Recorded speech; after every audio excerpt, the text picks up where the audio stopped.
Sabi pinabarangay ka nung anak mo. Pinagmumura niya yung mama ko. Oh, Muntik na nga pong atakihin sa high blood kasi sabi nga nila, bakit ganun daw yung anak ko? Sabi ko, kaya ako ang pumunta po doon. so ikaw ang nagpabarangay dun sa anak mo? Po, kasi naroon pa rin ang pagtulong sa kanya. Naawa pa rin po kasi ako sa kanya. Kahit nahirapan akong magtrabaho, bukod sa nahirapan ako maghanap ng trabaho dahil may record nga ako. Kahit pasikritong pinaabotan ko siya.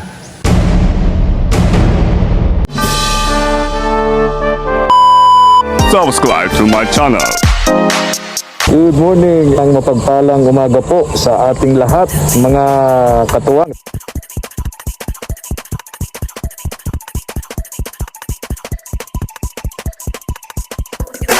Tara po. Salamat po. Good morning, isang mapagpalang araw po ng linggo, mga katuwang. Bukas, simula na po ng pasukan, kaya sa maghapong ito, ang dami ho nating mga pupuntahan. Dapat maihabol po natin yung mga pangangailangan ng mga batang tinutulungan po natin, mga katuwang.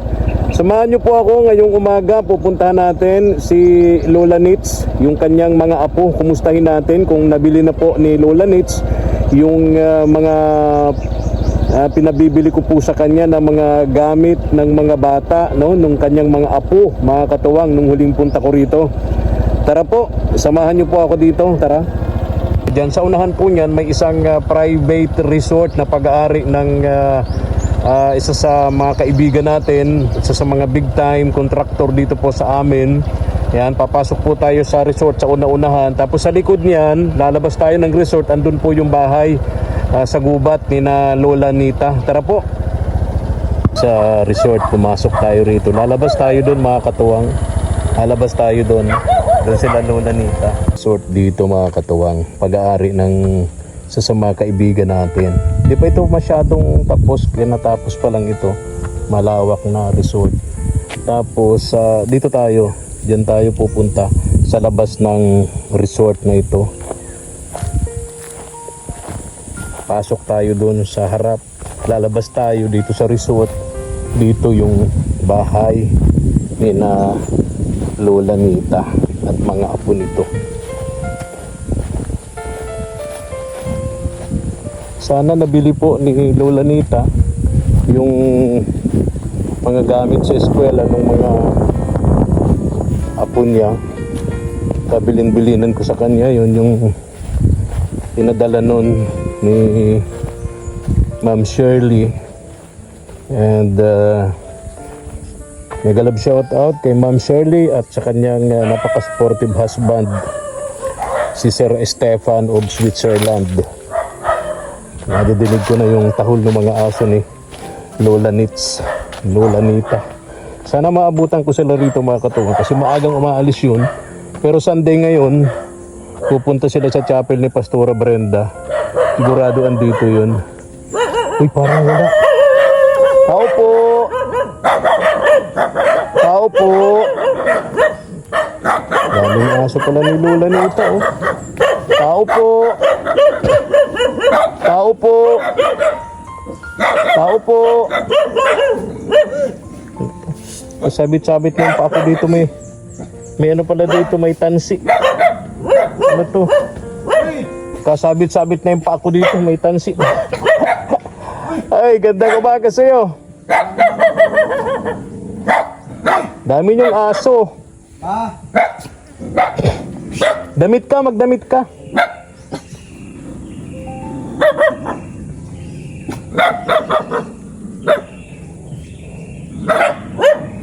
Ito yung lugar nila. Sa likod lang sila ng private resort. Nasa likod sila ng isang private resort. Pero yung harap nila, kagubatan yan, mga katuwang. Mapares ko, maraming punong kahoy. Kumusta kayo? Tuloy na ako. Okay lang itong mga aso mo? Okay lang po. Hello, tuwan-tuwa siya, oh. Oh, kakawag-kawag yung buntot niya. Oh, Naku, talaga, oh. Tuwan-tuwa naman siya, oh. Nakita yata yung dala-dala kong tinapay. Saan yung mga bata? Nandun na po Saan? sa sambahan. Saan? Doon po sa simbahan. Sa chapel? Ni Pastora Brenda? Oo, ang aga naman. Inagahan ko na nga. Tapos naunahan pa ako. Talaga naman. So, sino kasama rito? Wala po, si mama nandun na din po. Nandun na rin. So, wala kang kasama rito. Wala po. Wala po kasi akong pasok ngayon. Sunod daw yung mga bata. May trabaho ka ngayon. Wala po. Ay, ibig sabihin, Sunday kasi ngayon, kaya wala. Pero may trabaho ka. Ano po? Ay, okay, very good. At least kahit paano yung mga anak mo, patutulungan mo. Nakabili na ba ng mga gamit sa eskwela, si Lola Nita? Kompleto naman naman. Kompleto na. Ay, very good. At least, sabi ko kasi yung kay Lola Nita, bilhan niya ng mga gamit sa eskwela yung mga apo niya. So, andun pala yung mga bata. Ano po? O, hindi na rin ako magtatagal dito, kuya, no? Ano po? Para maabutan ko pa habang hindi pa siguro nagsisimula yung kanilang ano doon, misa, yung kanilang Sunday service, ano? Ano po? Okay, okay. Mga katuwang. Nandun din si Lola Nita. Ganda nitong lugar ninyo, kuya, no? Daming punong kahoy. Ano? Alis na ako, ha? Okay po. Sige po. Huwag kang magbibisyo para hindi ka na bumalik dun sa pinanggalingan mo. Hindi po. Kawawa naman yung mga bata, ha? Trabaho na lang po. Ha? Trabaho na lang. Tama, tama. Trabaho na lang. Maliit pa yung bata, eh, no? Hayaan mo na yon kung ano man, di ba? Okay. Alis na ako. Kumusta si Mabel? Hindi ko po na ano doon kasi hindi man po ako napunta doon. Sabi pinabarangay ka nung anak mo. Hindi po siya yung ano ko kasi yung pinagmumura niya yung mama ko. Si Mabel. Yan po. Si Lola Nita. Oh. Muntik na nga pong atakihin sa high blood kasi sabi nga nila bakit ganun daw yung anak ko. Sabi ko, kaya ako ang pumunta po doon. Sabi ko, So ikaw ang nagpabarangay dun sa anak mo. sabi ko, para maiwasan po yung kuan, ay di, sabi ko, pinatawag ko na lang yung classmate ko doon sa barangay. Sabi ko, para yung ginawa niya doon sa mama ko, sa lula niya, ay para matauhan siya. Bakit na pinagmumura yung lola niya? Hindi ko po kasi alam na ano, kung anong ano nila. Ay, sa akin lang, nawalan siya ng respeto doon sa mama ko. Oo, tama. Lola niya yun, eh. Ngayon po, hindi siya makapunta kasi dito, eh, gawa na yung mama ko, ay nagtampo sa kanya. O dapat la, talagang magtatampo yun. Sa ginawa niyang pag walang mudo, ay Walang ugali. sabi ko wala kang respeto. Di bali na sa akin, dapat. Yung kay Kahit Lula. sa'yo, respeto ka din, natatay ka niya. Ang nga po, ay sabi ko, ay, dahil sa ginawa mo, kami lang ang tumutulong sa'yo. At ngayon, buntis ka, 5 buwan, o paano na yan? Ay, pambihira.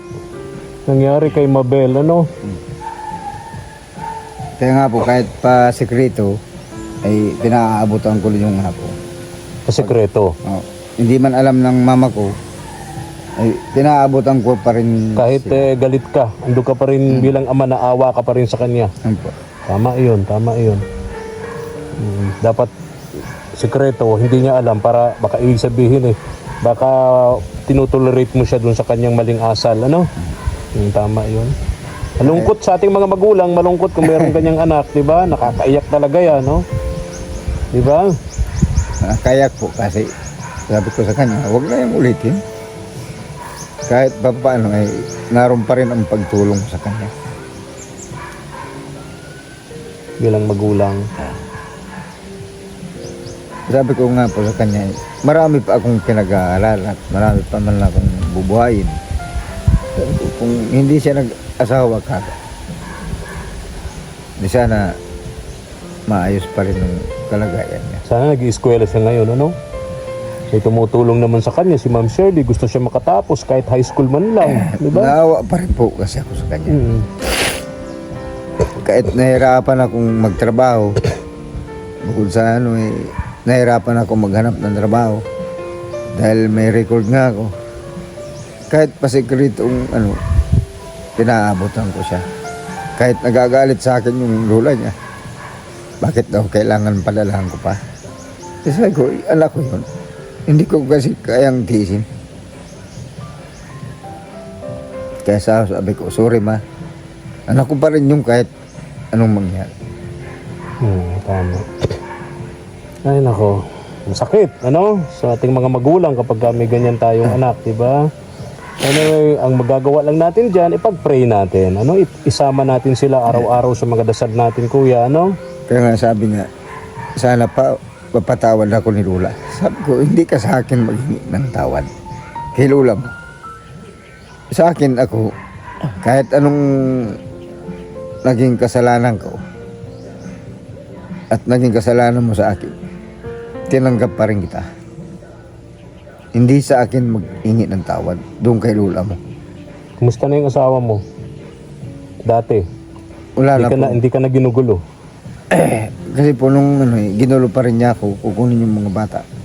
Ay pinaabot ko na doon kay attorney. Sabi ko, attorney, ay kailangan po, ano po kung dapat dito? Ay gagawin natin ng na para siya hindi na makalapit sa iyo at guluhin ka. Ay, yung Barangay Protection Program, BPSO. 300 meters bago siya makalapit dito. 300? 300 ka lang po, 300 pala, no? 300 meters, bawal siyang lumapit sa inyo. So meron na kayong Barangay Protection Order. Ampo. Meron na kayo? Galing sa barangay. Ampo. Barangay Protection Order. So, hindi na kayo pwedeng lapitan niya within 300 meters. Ampo. Okay, very good. So yun ay ginawa mo dahil may balita ka, may nakapagsabi sa iyo na kukunin nung dating asawa mo yung mga anak mo. Ampo. Tama? Okay. Eh, sa akin lang po ay tahimik na yung mga bata. Nag-aaral. Diba? Saka hindi ko naman po talaga sila pinababayaan. Tama yun. Kahit nga mukhang gurang na ako ay yun ay para lang naman sa kanila. Naintindihan kita.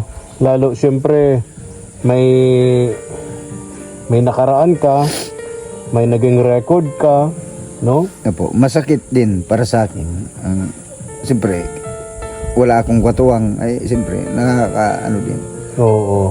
Ano nga niya, napasalamat nga ako kahit papaano nakakahanap kang trabaho. Yung mga ibang tulad mo na galing sa kulungan, ano?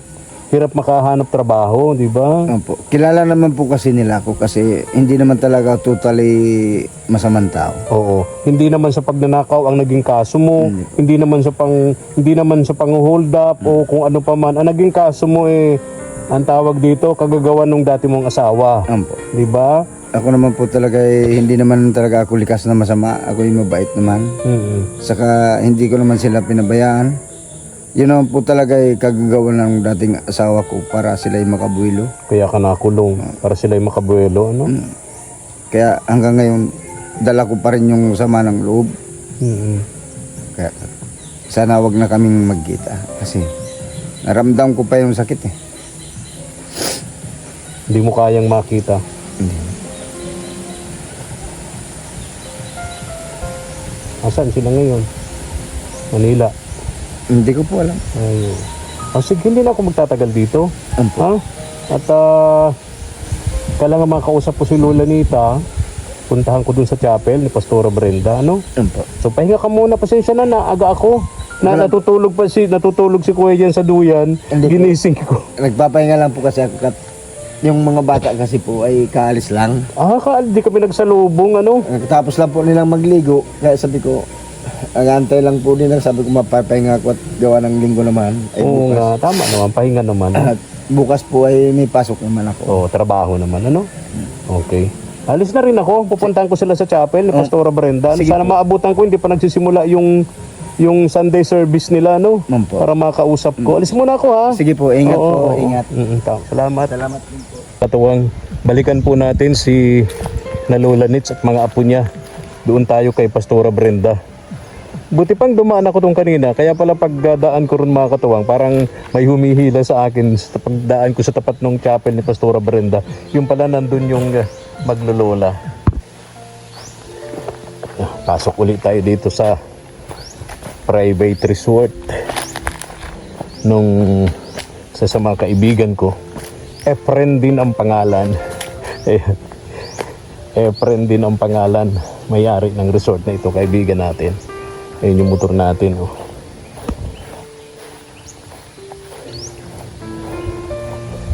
Lawak nitong farm resort na to.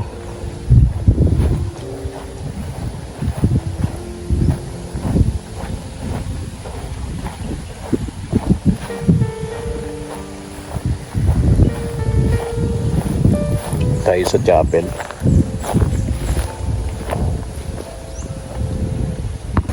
Wrong timing yata yung dating natin, mga katuwang. Nagsisimula na po yung Sunday service nila. Naririnig ko rito. Sasalita si Nanay Carmen. Nagpapatutuo. Ayan si Lola Nitz. Ayan, binulungan ko kasi si Tatay Simon. Lola Nitz, halika. Gandang umaga. Galing ako dun sa inyo. Nandun si si kuya na abutan ko. O namamahinga nga yung nagising ko. Ano yung mga bata nandyan? Oo. Kumusta kayo? Ino. Ha? Ganito pa rin, mas masaya pa rin. Kahit Nabili nyo na yung mga gamit sa eskwela siya na po. ng mga bata. Oo. Malungkot ako dun sa nabalitaan ko kay kuya. No? Pinagmumura ka pala nung apo nyo. Ay, siya po. Eh, hindi ko po yung nakakalimutan. Kaya sabi, Pinabarangay daw niya yung anak niya, si Mabel. opo. Grabe naman. Dahil yung kung sinabi niya noon pa, Oo. naalaman na hindi niya ano yung isang bata. Ay, naku. Ay, dyan mo ito. Oo. Dagdag mo dun sa pangangailangan nyo ng mga apo nyo. Galing nga kay Ma'am Shirley. Salamatan mo si Ma'am Shirley. Magandang umaga po, Ma'am Shirley. Maraming salamat Oo. po sa lahat ng Oo. tulong. Nanonood Marami. yun. Hindi nyo kami kinakalimutan. Oo. Maraming salamat sa inyong Oo. mag-asawa. Oo. Pinapatulong niya kung nabili mo na raw yung mga gamit ng mga bata. Siya na po. Nabili naman. At least may mga gamit na sila ngayon. Meron na po. Ayun. Ito yung Sabi ko- apo ni Nanay Carmen, At least okay na. So bukas, ready na silang papasok sa eskwela. Yun po. Ay, very good. So yan pera yan, bahala ka na dyan, Opo. Sabi ni Ma'am Shirley, ihabol ko. Kaya magang-maga nandun ako sa inyo. Ang problema, mas maaga pa pala kayo sa akin. Sabi ko, babawi kami. Hindi kami dalawang lang. Nasa ospital po si Nonoy. Oo, yung bunso, yung PWD. Opo. Magaling naman na. Kailan po ng fishbowl yan sa labas. Sumuka na siya. Nagkain lang. Baka nabilad yung fishbowl. Baka luma na yung sausawan. Tama. Ayun po. At least okay na, magaling naman na. Magaling na po. Ayun. Okay. Sige na po, Nanay. Naabala ko kayo, ha? Bahala ka na dyan. Oo, bahala ka na dyan. Bukas pasukan na ang mga bata. Balik na naman sa Balik naman. lagi nagmamadali ang Lola Nita. Pinasok, nilipat ko na po dito. Sabi ko. Sino po? Sino? Si Laika. Nandito na po. Pinuli ko na po sa Sino Laika? yung babae Ay, ko. wala na doon kay Mabel. Ay, hindi po yan. Oo, yung si- batang si isa Laika. pa. Kaya Okay. sabi ko, ilipat ko nito para sama-sama. Malapit lang. Opo, Dahil opo. sa masay po. Kaya nga. Sige na po, babay na po. Maraming salamat po, Ma'am Shirley. Oo. Sana po ay nasa kalagayan ka mabuti. Sige Salamat na po. Balikan na po doon. Kakalimutan. Opo. Bye-bye. Salamat po. Opo. Ayan. Ayun po. Ingat po kayo lagi. Mag-apo nyo ho. Ayan. Masaya na po sila. Opo. Papakupitan ko na. Papagupitan. Tama yun, Lola Nate. So, bye-bye na. Bye-bye. Tara na po, mga katuwang. Tayo. Thank you for watching.